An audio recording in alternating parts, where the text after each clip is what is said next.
সেই গাইডলাইনগুলো আমরা 1 থেকে 7 পর্যন্ত যে গাইডলাইনগুলো ছিল, সমাজে আমাদের চলার ধরন কেমন হবে, আমরা সমাজে কিভাবে চলব, আমাদের ওঠা বসা, আমাদের প্রতিবেশীর সাথে আমার আচার ব্যবহার কেমন হবে, একজন মুসলিম আর একজন মুসলিমের প্রতি আমার ব্যবহার কেমন হবে, এই যে সামাজিক শিষ্টাচারগুলো আছে সেগুলো মূলত আল্লাহ তাআলা আমাদের কি করেছেন, এই সূরাতুল হুজুরাতের মাঝে শিক্ষা দিয়েছেন।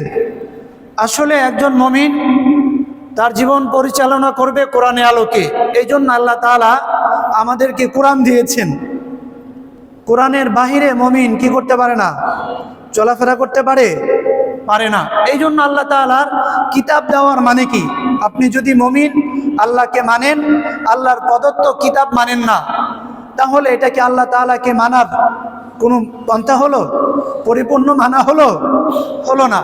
আল্লাহ তাআলা দুনিয়াতে আমাদের পাঠিয়েছেন, আমরা কিভাবে চলবো, আমাদের টোটাল লাইফটা আমরা কিভাবে অতিবাহিত করব, একবারে আমাদের জন্ম থেকে কবর যাওয়া পর্যন্ত টোটাল আমাদের জীবন পদ্ধতিটা কোরআনে দিয়ে দিয়েছেন আল্লাহ তাআলা। কোরআনে কিন্তু এক্সপ্লেন করে দিয়েছে, ব্যাখ্যা করে দিয়েছে। এইটা আমাদেরকে করতে হবে, এই বিধান অনুযায়ী আমাদের জীবন কি করতে হবে, পরিচালনা করতে হবে। এই যে সূরাতুল হুজুরাত আল্লাহ তাআলা যে সামাজিক শিষ্টাচারগুলো দিলেন, প্রথমে বললেন যে আল্লাহ তাআলার বিধানের যে প্রথম গাইডলাইন ছিল, আল্লাহ তাআলার বিধানের বাইরে অন্য কোনো বিধানকে কি দিও না, পায়রুটি দিও না। আল্লাহ তাআলা যে বিধান দিয়েছেন এটাই শ্রেষ্ঠ, এর চাইতে আর কোনো উত্তম বিধান নাই। 2 নম্বর আল্লাহ তাআলা বলেন, গাইডলাইন দিয়েছেন যে রাসূলের আওয়াজের চাইতে যেন তোমাদের আওয়াজটা উঁচু না হয়ে যায়। রাসূলের আওয়াজের চাইতে যদি তোমাদের আওয়াজ উঁচু হয়ে যায়, তোমাদের সবগুলো আমল কি হয়ে যাবে, বরবাদ হয়ে যাবে, ধ্বংস হয়ে যাবে।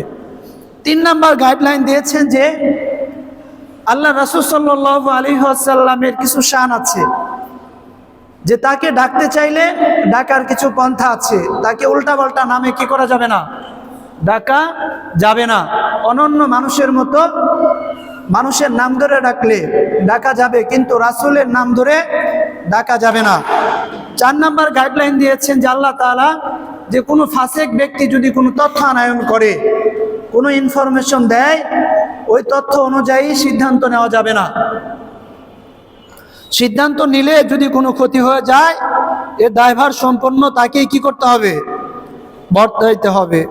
এরপরে 5 নম্বর গাইডলাইন দিয়েছেন যে আল্লাহ তাআলা কোনো মুমিন যেন অপর মুমিনকে নিয়ে উপহাস না করে, ঠাট্টা বিদ্রূপ না করে। 6 নম্বরে আল্লাহ তাআলা বলেছেন কোনো মুমিন যেন অপর মুমিনকে অপবাদ না দেয়, কোনো মুমিন যেন অপর কোনো মুমিনকে অপবাদ না দেয়। 7 নম্বরে আল্লাহ তাআলা বলেন যে একজন মুমিন যেন অপর মুমিনের নামকে বিকৃত করে না ডাকে, কারো নাম বিকৃত করায় ডাকা যাবে না। তার প্রত্যেকের একটা নাম আছে, তাকে তার সেই সুন্দর নামে তাকে আহ্বান করতে হবে, ডাকতে হবে। আমরা নাম বিকৃতি করে ডাকি, আল্লাহ তাআলা নিষেধ করেছেন এই কাজগুলো করার জন্য। এই কাজগুলো থেকে আমাদের বেঁচে থাকতে হবে। এরপরে আল্লাহ রাব্বুল আলামিন বলেন, খবরদার যারা বিশ্বাসী বলে নিজেদের দাবি করো, যারা ইমানদার বলে নিজেদের দাবি করো, তারা কখনো আন্দাজ অনুমান করে কথা বলতে পারে না। যারা মুমিন, যারা বিশ্বাসী বলে নিজেদেরকে দাবি করে, তারা কখনোই আন্দাজ অনুমান করে কথা বলে না। তারা যখন কথা বলবে সততার সাথে কথা বলবে। যখন জবান দিয়ে কথা বলবে, কোনো কথা বলে সেই কথার সিকিউরিটি থাকতে হবে, সততা থাকতে হবে। জবান আছে বলেই আমি একটা আন্দাজ অনুমান করে কথা বললাম। আল্লাহ তাআলা বলেন যে ইজতানিবু কাসীরাম মিনাজ জন, তোমরা আন্দাজ অনুমান করে কথা বলো না। ইন্না বাদাজ জন্নি ইসমুন, আন্দাজ অনুমান করে কথা বললে পাপ হয়। ইসমুন শব্দের অর্থ হচ্ছে গুনাহ বা পাপ। এই জন্য আমাদের জবান আছে বলেই আমরা আন্দাজ অনুমান করে আমরা জবান দ্বারা কি করতে পারি না, কথা বলতে পারি না। আল্লাহ রাব্বুল আলামিন নিষেধ করেছেন ইজতানিবু কাসীরাম মিনাজ জন, যে আন্দাজ অনুমান করে কথা বলো না। এই জন্য আল্লাহ রাব্বুল আলামিন বলেন, ইয়া আইয়ুহাল্লাযীনা আমানু ইজতানিবু কাসীরাম মিনাজ জন ইন্না বা'দাজ জন্নি ইসমু ওয়া লা তাজাসসু ওয়া লা ইয়াগতাব বা'দুকুম বা'দা। হে ঈমানদারেরা, যারা মুমিন বলে নিজেদেরকে পরিচয় দাও, তারা কখনো আন্দাজ অনুমান করে কথা বলতে পারে না। হযরত লুকমান আলাইহিস সালাতু ওয়াস সালামকে, সাইয়েদনা লুকমান আলাইহিস সালাতু ওয়াস সালাম, তিনি তার জামানাতে কোনো একটা সমাবেশে আলোচনা করতেছিলেন। তিনি তার হিকমত সম্পর্কে কথা বলতেছিলেন, তিনি তার জ্ঞান সম্পর্কে কথা বলতেছিলেন। এক ব্যক্তি জিজ্ঞাসা করলেন, ও লুকমান, শোনো, তুমি কি সেই ব্যক্তি নও যে তুমি আমার বাড়িতে রাখাল ছিলে, আমার বাড়িতে কাজ করেছো? তুমি কি ওই ব্যক্তি নও? সাইয়েদনা লুকমান আলাইহিস সালাতু ওয়াস সালাম বললেন, আপনি ঠিক বলেছেন, আমি হচ্ছি সেই ব্যক্তি যে আপনার বাড়িতে গোলামের কাজ করেছে, বকরি চড়িয়েছে। এবার ওই লোকটা সাইয়েদনা লুকমান আল হাকিম, তাকে জিজ্ঞেস করা হলো, আপনি আমার বাড়ি রাখাল ছিলেন, আপনি আমার বাড়ি বকরি চড়িয়েছেন, তা সত্ত্বেও আল্লাহ রাব্বুল আলামিন আপনাকে এত হিকমত দিয়েছেন, এত জ্ঞানের অধিকারী হয়েছেন, আপনি কিভাবে এত হিকমা আপনি কিভাবে অর্জন করলেন? লুকমান আল হাকিম তিনি বলেন যে আমার এই জ্ঞানের মাঝে, জ্ঞানের পিছনে দুইটা আমল রয়েছে। আমার এক নাম্বার আমল হলো, আমি যখন কথা বলি, আমি যখন আমার জবান দ্বারা কথা বলেছি, সব সময় সত্য কথা বলার চেষ্টা করেছি। আমি সত্য কথা ব্যতীত আমি আমার এই জবান দ্বারা কখনো মিথ্যা কথা বলি না। দুই নাম্বার আমল হচ্ছে, আমি এই জবান দ্বারা আমি আন্দাজ অনুমান করে কখনোই আমি কথা বলতাম না। আন্দাজ অনুমান করে, অনুমানের ভিত্তিতে আমি লুকমান আল হাকিম কখনোই কি করি নেই, কথা বলি নেই, যার বদৌলতে আল্লাহ রাব্বুল আলামিন আমাকে এত বড় হিকমত দিয়েছেন, এত জ্ঞান আল্লাহ রাব্বুল আলামিন আমাকে দান করেছেন। সুবহানাল্লাহ। তাহলে তার জ্ঞানের অন্যতম উৎস ছিল কি? যে তিনি যখন এই জবান দ্বারা কথা বলেছেন, কি কথা বলেছেন? সত্য কথা বলেছেন। তিনি অনর্থক কোনো কথা বলেন নাই। আন্দাজ অনুমান করে তিনি তার জবান দ্বারা কখনো কি করেন নাই, কথা বলেন নাই। এই জন্য আল্লাহ রাব্বুল আলামিন উল্লেখ করে দিয়েছেন, খবরদার, যারা মুমিন বলে বিশ্বাসী করো, নিজেদেরকে পরিচয় দাও, ইজতানিবু কাসীরাম মিনাজ জন ইন্না বা'দাজ জন্নি ইসমুন। আন্দাজ অনুমান করে মুমিন কখনো কথা বলতে পারে না। আন্দাজ অনুমান করে কথা বললে গুনাহ হয়, পাপ হয়। কি হয়? পাপ হয়। আমরা আন্দাজ অনুমান করে কোন কথা বলবো? বলেন, বলা যাবে? যাবে না। জবান আছে বলেই আন্দাজ অনুমান করে কোনো কথা বলা যাবে না। এটা সাহাবারাও আন্দাজ করত। পূর্বে যুগের অনেক নবীরাও কি করত? আন্দাজ করে বলতো। যেটা আন্দাজ করত, দেখা যায় পরবর্তীতে তার সম্পূর্ণ বিপরীত ঘটে গেছে। আল্লাহর হাবিব সাল্লাল্লাহু আলাইহি ওয়াসাল্লাম মক্কা থেকে মদিনায় হিজরত করলেন। লং টাইম থাকার পরে ৬ষ্ঠ হিজরিতে রাসূল আকরাম সাল্লাল্লাহু আলাইহি ওয়াসাল্লাম, রাসূল আকরাম সাল্লাল্লাহু আলাইহি ওয়াসাল্লাম ৬ষ্ঠ হিজরিতে ইরাদা করলেন, ইচ্ছা করলেন তিনি হজ করবেন। এই জন্য ১৪০০ সাহাবী নিয়ে রাসূল আকরাম সাল্লাল্লাহু আলাইহি ওয়াসাল্লাম মক্কার উদ্দেশ্যে রওনা দিলেন। মক্কার দিকে রওনা দিলেন। যখন হুদাইবিয়া নামক স্থানে আসলেন, মক্কার মুশরিক যারা ছিল, মক্কার কুরাইশ যারা ছিল, রাসূল আকরাম সাল্লাল্লাহু আলাইহি ওয়াসাল্লামকে বাধা প্রদান করলেন, যাতে করে রাসূল হজ করতে না পারে। বাইতুল্লাহ তওয়াফ করতে না পারে, মক্কার কুরাইশরা রাসূল আকরাম সাল্লাল্লাহু আলাইহি ওয়াসাল্লামকে বললেন, মুহাম্মদ শোনো, আমি তোমাদের সাথে একটা সন্ধি করতে চাই, আমি তোমাদের সাথে সন্ধি করতে চাই। রাসূল সাল্লাল্লাহু আলাইহি ওয়াসাল্লাম বললেন, ঠিক আছে, সন্ধি করবা। কি সন্ধি? সন্ধির ধারাগুলো কি হবে? আমাদের সাথে কমিটমেন্ট করো, সন্ধির ধারাগুলো উল্লেখ করো। রাসূল আকরাম সাল্লাল্লাহু আলাইহি ওয়াসাল্লামের সাথে মক্কার মুশরিক যারা ছিল, আবু জাহেল, উতবা যারা, সাইবা যারা ছিল, রাসূল আকরাম সাল্লাল্লাহু আলাইহি ওয়াসাল্লামকে শর্ত দিল, মুহাম্মদ শোনো, এবছর তুমি যেহেতু উমরা পালন করার জন্য এসেছো, হজ পালন করার জন্য এসেছো, এবছর তুমি হজ পালন করতে পারবা না। কি করতে পারবা না? এবছর হজ পালন করতে পারবা না, তোমাকে এবছর ফিরে যেতে হবে। তুমি পরবর্তী বছর হজ করার জন্য আসতে পারবা, তবে 3 দিনের জন্য তোমাকে আসতে হবে। তবে শর্ত হলো সাথে কোনো তরবারি আনতে পারবা না, অস্ত্র শস্ত্র নিয়ে আসতে পারবা না। 2 নম্বরে বললেন যে মক্কা থেকে যারা মদিনায় যেতে চায়, তোমাদের সাথে যদি কোনো কাফের মদিনায় যেতে চায়, তাদেরকে নিতে পারবা না, আমাদের কাছে ফেরত দিতে হবে। আবার মদিনা থেকে যদি কোনো মুসলমান কাফের হয়ে মক্কায় আসতে চায়, তাদেরকে তুমি কি করতে, বাধা দিতে পারবা না। এই শর্তে তুমি রাজি আছো কিনা? এখন বলেন, এই শর্তগুলো যদি আমাদের জামানায় আমাদেরকে দেওয়া হয়, আমরা কি মেনে নিব? সবগুলোই তো কাফেরদের পক্ষে ছিল। শর্তের যে ধারাগুলো, সবগুলো কাদের পক্ষে? কাফেরদের পক্ষে, তাই না? যে তরবারি ছাড়া আসতে হবে, মদিনা থেকে মক্কায় আসবা, হজ করার জন্য আসতে পারবা, কিন্তু তরবারি আনতে পারবা না। কিন্তু মক্কার কুরাইশদের কাছে তরবারি নাই।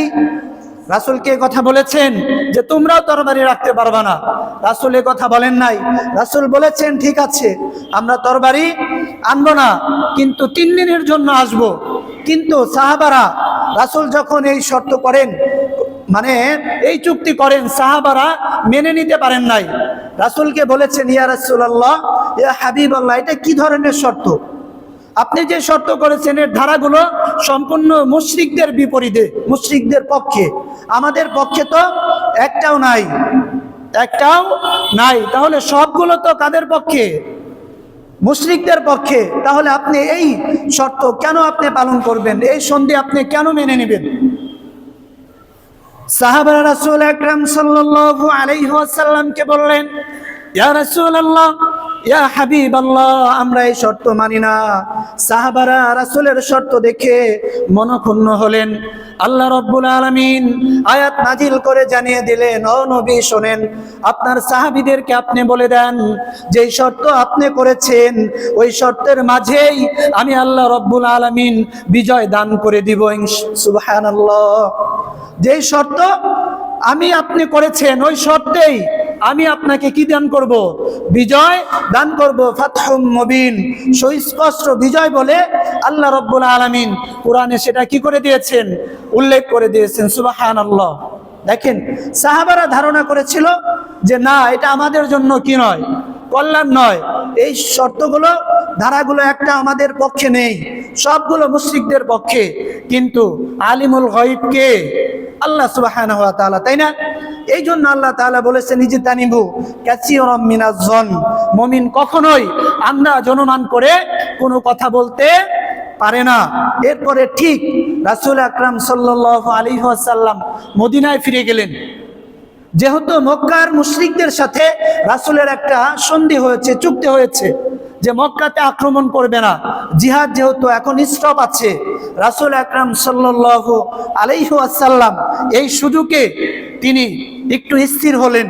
তিনি শুধু মদিনাতে নয়, মক্কায় নয়, এবার তিনি পৃথিবীর অনন্য দেশে ইসলাম প্রচারের জন্য বিভিন্ন রাষ্ট্রে দূত প্রেরণ করলেন। সুবহানাল্লাহ।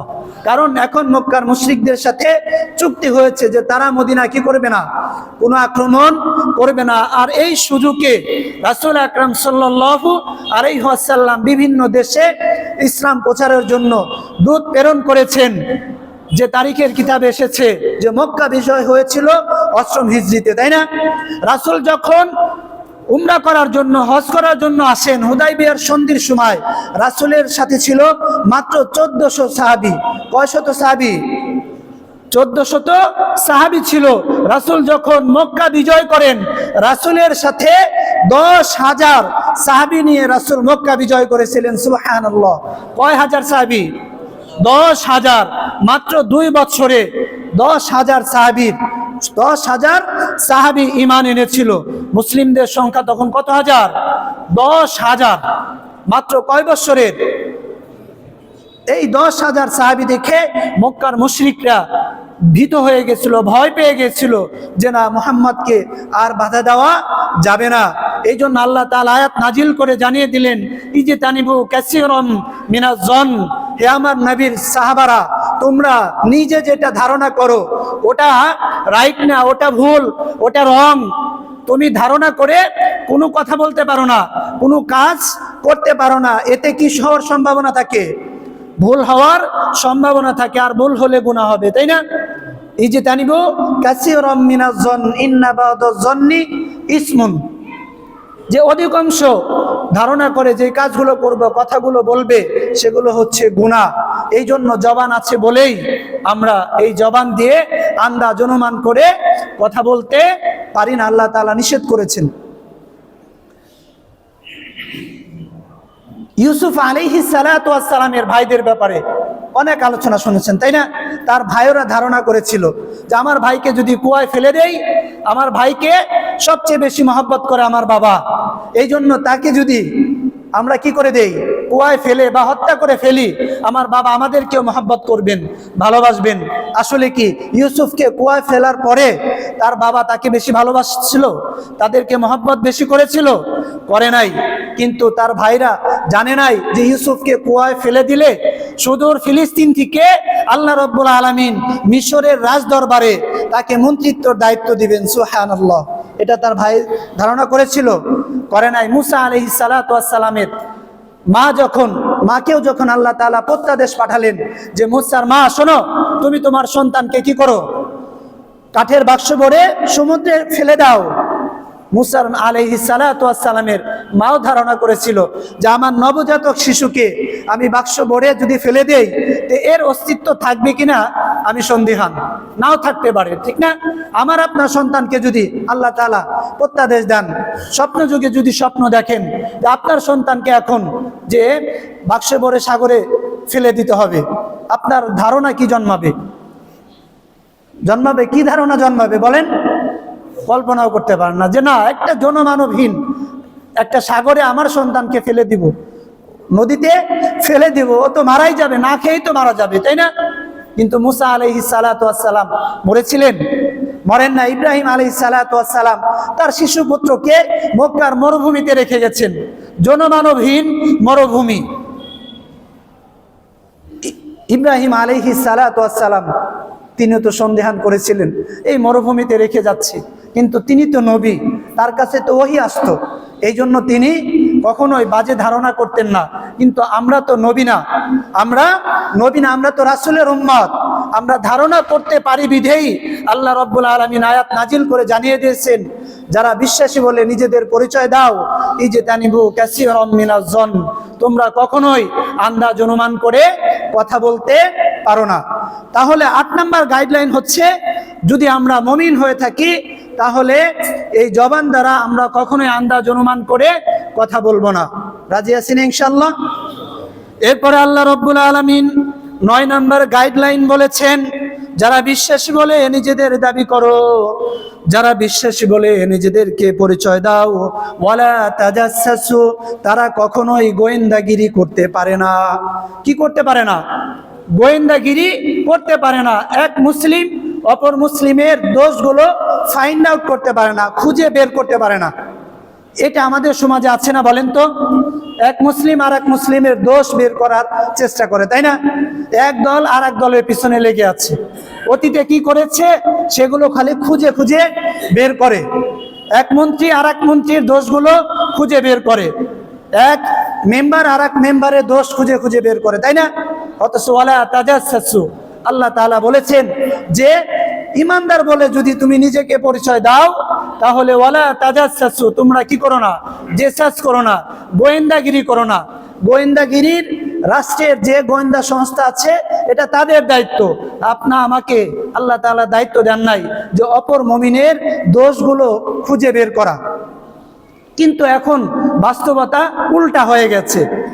একজন মানুষ তার দোষগুলো কিভাবে কি করা যায়, ফাইন্ড আউট করা যায়, ফ্লাশ করা যায়, প্রকাশ করা যায়। সব প্রত্যেকটা মুসলিম একটা দল আর একটা দলের বিরুদ্ধে আছে না নাই? কথা বলেন। এই যে আল্লাহ তাআলা বললেন যেটা, তার উল্টা আমরা করতেছি।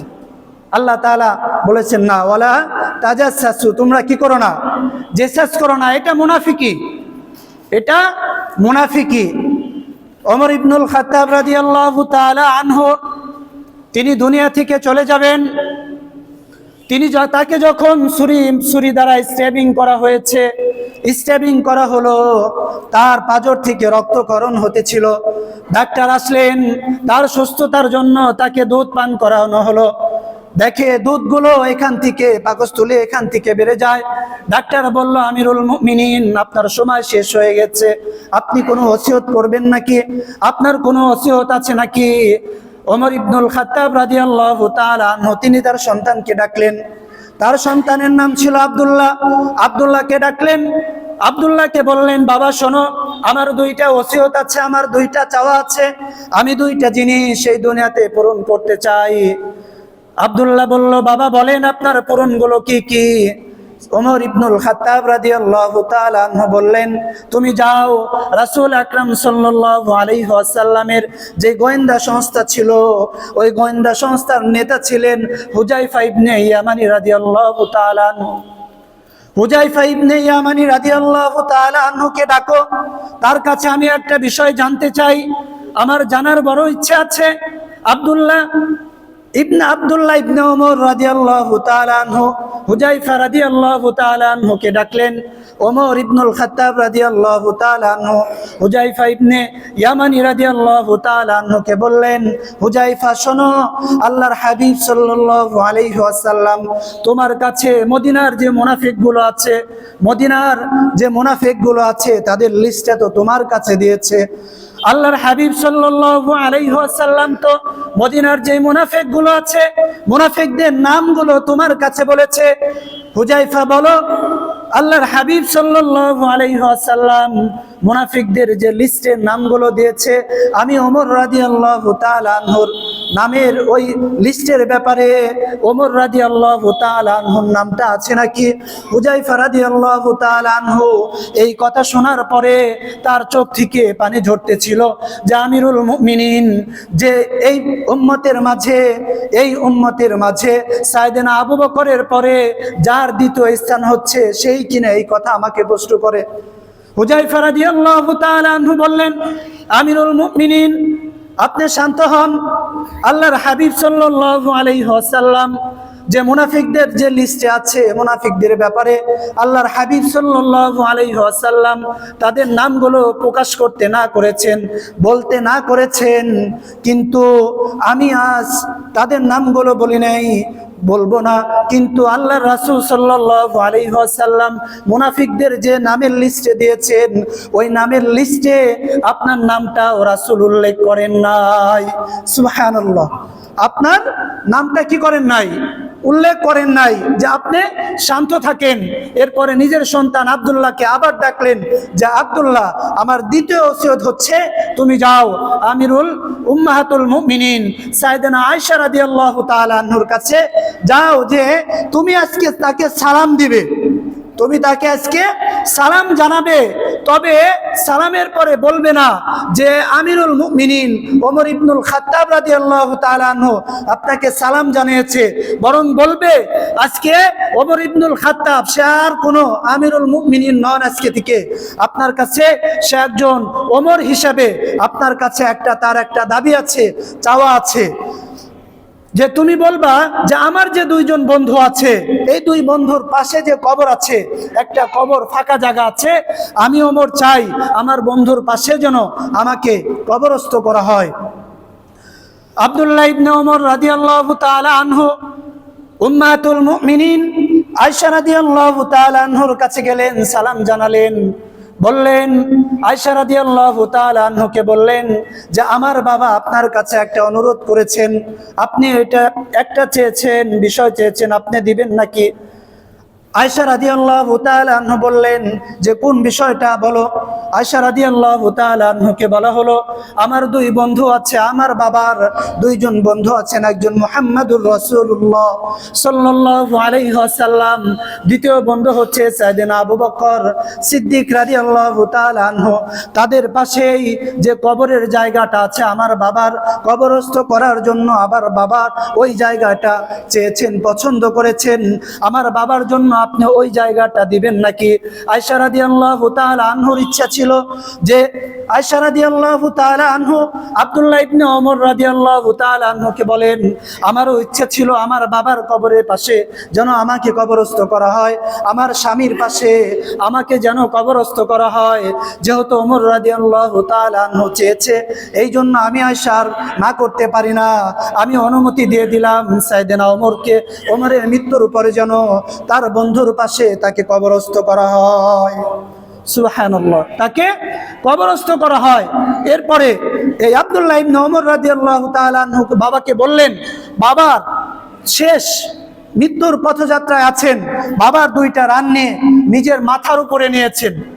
আব্দুল্লাহ ইবনে ওমর রাদিয়াল্লাহু তাআলা আনহু, ওমর ইবনুল খাত্তাব ওমর রাদিয়াল্লাহু তাআলা আনহুর এই দেহটা তার পায়ের উপরে নিয়েছেন, মাথাটা পায়ের উপরে নিয়েছেন। ওমর রাদিয়াল্লাহু তাআলা আনহু সন্তানকে বলছেন, বাবা আমাকে একটু বিনয় হতে দাও, আমি দাম্ভিকতার সাথে চলি নেই, এখনো চলতে চাই না, আমার মাথাটা, আমার দেহটা সম্পূর্ণ তুমি মাটিতে শুয়ে দাও। তবে দুইটা বিষয় আমার মৃত্যুর পরে তুমি দুইটা বিষয় ফলো করবা, খেয়াল রাখবা, যে আমার জানাজার নামাজ যখন হয় তখন হুজাইফা ইবনে ইয়ামানি রাদিয়াল্লাহু তাআলা আনহু জানাজার নামাজে অংশগ্রহণ করে কিনা, এই বিষয়টা তুমি কি করবা, খেয়াল রাখবা, যে হুজাইফা ইবনে ইয়ামানি রাদিয়াল্লাহু তাআলা আনহু জানাজার নামাজে অংশগ্রহণ করেন কিনা। কারণ হুজাইফা ইবনে ইয়ামানি কোনো মুনাফিকের জানাজার কি করতেন না, অংশগ্রহণ করতেন না। এখন ভাবেন আমাদের কাজকর্ম যদি মুনাফিকের মতো হয়, আমরা শুধু জানাজার নামাজ পড়ে দিলাম, তাকে কবরস্থ করলাম, কিন্তু মাপ পাবে না। কিন্তু হুজাইফা ইবনে ইয়ামানি রাদিয়াল্লাহু তাআলা আনহু যখন ওমর ইবনুল খাত্তাব রাদিয়াল্লাহু তাআলা আনহুর জানাজার নামাজ আদায় করলেন, তখন আব্দুল্লাহ ইবনে ওমর রাদিয়াল্লাহু তাআলা আনহু বলেন, আল্লাহ রাব্বুল আলামিন আমার বাবাকে মুনাফিকের খাতা থেকে নামটা কেটে দিয়েছেন। সুবহানাল্লাহ। এরপরে ওমর রাদিয়াল্লাহু তাআলা আনহু তিনি তার সন্তান আব্দুল্লাহকে বলেছিলেন, আব্দুল্লাহ শোনো, তুমি তো আয়েশার কাছ থেকে অনুমতি নিয়েছো, আমার জানাজার নামাজের পরে আমার জানাজার যে খাটিয়াটা আছে, যে আমার লাশটা আয়েশার দরজায় নিয়ে যাবা, সবার সামনে আবার অনুমতি নিবা, যে তুমি যে অনুমতি নিয়েছিলে আমার দুই বন্ধুর পাশে কবরস্থ করার জন্য, আমার দুই বন্ধুর পাশে কবরস্থ করার জন্য আয়েশার কাছে লাশটা নিয়ে যাবা। আয়েশা উম্মাতুল মুমিনিন আয়েশা রাদিয়াল্লাহু তাআলা আনহা যদি অনুমতি দেন, তাহলে তুমি আমার দুই বন্ধুর পাশে আমাকে কবরস্থ করা হবা। তার জানাজার পরে আয়েশার দরজা নিয়ে যাওয়া হলো, অনুমতি দেওয়া হলো, তাকে কবরস্থ করা হলো। মুহাম্মাদুর রাসূলুল্লাহ সাল্লাল্লাহু আলাইহি ওয়াসাল্লাম এবং সাইয়েদনা আবু বকর করার পরে সাইয়েদনা হুজাইফা রাদিয়াল্লাহু তাআলা আনহু বলেন যে ওমরের মতো মানুষ যে কিনা জান্নাতের সার্টিফিকেট পেয়েছেন, আল্লাহ রাব্বুল আলামিন আশারায়ে মুবাশশারার যাদেরকে যে 10 জনকে সার্টিফিকেট দিয়েছেন, তাদের ভিতরে ওমরের পজিশন ছিল 2 নাম্বার। কয় নাম্বার? কথা বলেন, কয় নাম্বার? 1 নম্বরে কে? আবু বকর সিদ্দিক রাদিয়াল্লাহু তাআলা আনহু। একটু বোঝেন, সাইয়েদনা ওমর রাদিয়াল্লাহু তাআলা আনহু আশারায়ে মুবাশশারার সার্টিফিকেট পাওয়ার পরেও যদি সে মুনাফিক কিনা, মুনাফিকের খাতায় তার নাম আছে কিনা, সে যদি মৃত্যুর আগে এতটা ভয় করে আল্লাহ তাআলাকে যে মুনাফিকের খাতায় যদি আমার নাম থাকে, তাহলে তো আমাকে কোথায় যেতে হবে? জাহান্নামে যেতে হবে। হুজাইফা ইবনে ইয়ামানিকে প্রশ্ন করেছেন, হুজাইফা আমার নামটা আছে কিনা? আল্লাহকে কি পরিমাণ ভয় করতেন, আল্লাহর প্রতি তাদের ভয় কেমন ছিল। অথচ আমরাও তার উম্মত, আমরা ওই একই রাসূলের উম্মত, অথচ আমাদের জবান দ্বারা বাংলাদেশের প্রেক্ষাপটে ইউটিউব গেলে এমন কোনো নেতা নাই হতে পারে সে দরবেশ, হতে পারে সে আলেম, হতে পারে সে জালেম। প্রত্যেকটা মানুষ একজন আর একজনের পিছনে আছে না নাই? প্রত্যেকটা মানুষ কারো জবান কি করে না, হেফাজত করে না। ওয়ালা তাজাসসু, যত দোষ আছে একদল আর এক দলের দোষগুলো কি করতেছে, ফাইন্ড আউট করে দেয়। কিয়ামতের আলামত ছাড়া আর কিছুই নাই। যারা এই চগলঘুরি করবে, এগুলো ফাইন্ড আউট করবে, যারা দুনিয়াতে মানুষের দোষগুলো ফাঁস করে দিবে। আল্লাহর হাবিব সাল্লাল্লাহু আলাইহি ওয়াসাল্লাম বলেন, মান সাতারা মুসলিমান সাতারাহুল্লাহু ফিদ দুনিয়া ওয়াল আখিরাহ ওয়া মান কাশাফা মুসলিমান কাশাফাহুল্লাহু ফিদ দুনিয়া ওয়াল আখিরাহ। যারা দুনিয়াতে মানুষের দোষগুলো ফ্লাশ করে দিবে, আল্লাহ রাব্বুল আলামিন কাল কিয়ামতের ময়দানে লক্ষ মানুষের সামনে তার দোষগুলো, গোপন বিষয়গুলো ফ্লাশ করে দিবেন। এই জন্য একজন মুমিনের কাজ, আপনার ভাই যে অন্যায় করেছে, অন্যায় করতে পারে না, সে তো মানুষ, তাই না?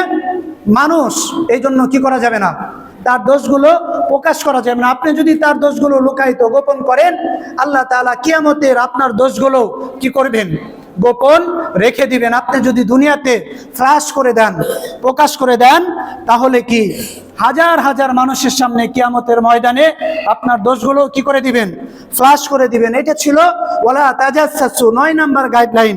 10 নাম্বার গাইডলাইন হচ্ছে ওয়ালা ইয়াগতাব বাদুকুম বাদ। যারা ইমানদার বলে নিজেরা দাবি করো, তোমরা কখনো একে অপরের নিন্দা করো না তথা গীবাত করো না। কি করা? গীবত করা। আল্লাহর হাবিব সাল্লাল্লাহু আলাইহি ওয়াসাল্লাম সাহাবীদেরকে প্রশ্ন করলেন, আতাদরুনা মাল গীবা, ও সাহাবারা শোনো, গীবত কি জিনিস তোমরা জানো নাকি? রাসূলের সাহাবারা বলল, আল্লাহু আলাম ওয়া রাসূলুহু। ইয়া রাসূলুল্লাহ, ইয়া হাবিবাল্লাহ, গীবত জিনিসটা কি আমরা তো জানি না, এ ব্যাপারে আল্লাহর রাসূল ভালো জানেন। রাসূল আকরাম সাল্লাল্লাহু আলাইহি ওয়াসাল্লাম বলেন, গীবত হলো এমন একটা কথা, যেই কথাটা শুনলে তোমার ভাই অপছন্দ করে। যিকরুকা আখাকা বিমা ইয়াকরাহু, তোমার ভাইয়ের ব্যাপারে এমন কোনো ধারণা করা, এমন কোনো মন্তব্য করা, এমন কোনো কথা বলা, যেটা বললে তোমার ভাই কি করে, সেটা শুনলে তোমার ভাই অপছন্দ করে। সাহাবারা প্রশ্ন করলেন, ইয়া রাসূলুল্লাহ, আফরাআইতা ইন কানা ফীহি মা আকুলু, যেই কথাটা আমি ভাইয়ের ব্যাপারে বলেছি, যদি সেটা আমার ভাইয়ের মাঝে থাকে, তো রাসূল বলেন, ইন কানা ফীহি ফাকাদ ইগতাবতুহু, যদি ওই কথাটা, যেই কথা বলেছো, ওইটা যদি তোমার ভাইয়ের মাঝে থাকে, তাহলে তুমি তোমার ভাইয়ের গীবত করলা। কি করলা? গীবত করলা।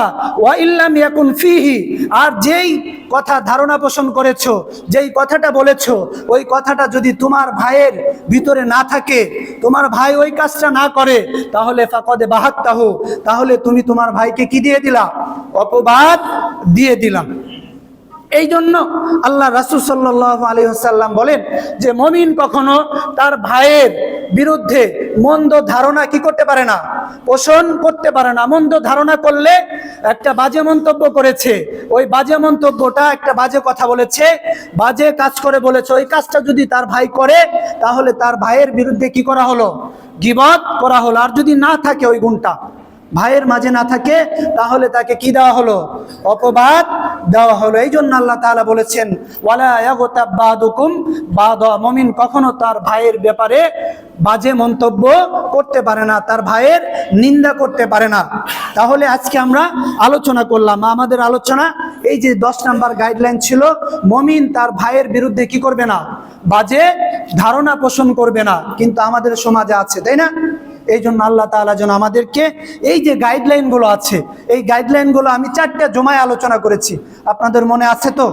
1 নাম্বার গাইডলাইন ছিল কোরআনের বিধানের চাইতে যেন আমরা অন্য কোনো বিধানকে কি না দেই, প্রায়োরিটি না দেই। 2 নাম্বার, রাসূলের আওয়াজের চাইতে যেন আমাদের আওয়াজটা নাচো হয়ে যায়। 3 নাম্বার, যে রাসূলকে ডাকতে হলে তার সুন্দর নাম আছে, তার সুন্দর নামে তাকে কি করতে হবে?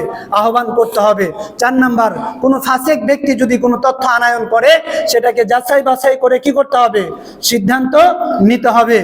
এরপরে কোনো মুমিন যেন অপর কোনো মুমিনকে নিয়ে ঠাট্টা বিদ্রুপ না করে, কোনো মুমিন যেন অপর মুমিনের গীবত অপর মমিনকে অপবাদ না দেয়। এরপর আল্লাহ তাআলা বলেছেন কোনো মমিন যেন অপর মমিনের নাম বিকৃতি করে না ডাকে, কোনো মমিন যেন আন্দাজ অনুমান করে কথা না বলে। এরপরে 9 নাম্বার হচ্ছে যে কোনো মমিন যেন গোয়েন্দাগিরি না করে। 10 নম্বরে আল্লাহ তাআলা বলেছেন ওয়ালা ইয়াগতাব বাদুকুম বাদা, কোনো মুমিন যেন অপর মুমিনের প্রতি বাজে ধারণা না করে। আল্লাহ তাআলা যে এই যে গাইডলাইনগুলো আপনারা পড়বেন, নিজের জীবনে কি করবেন, আমল করার চেষ্টা করবেন ইনশাআল্লাহ। করবেন তো ইনশাআল্লাহ? কে কে রাজি আছেন দুহাত তুলে দেখেন তো। আল্লাহ তাআলা এই সূরাটা পড়বেন, নিজের জীবনে বাস্তবায়ন করার চেষ্টা করবেন। আল্লাহ তাআলা যেন আমাদেরকে তৌফিক দান করেন, আমিন। ওয়া আখির দাওয়ানা আনিল হামদুলিল্লাহি রাব্বিল আলামিন। আমরা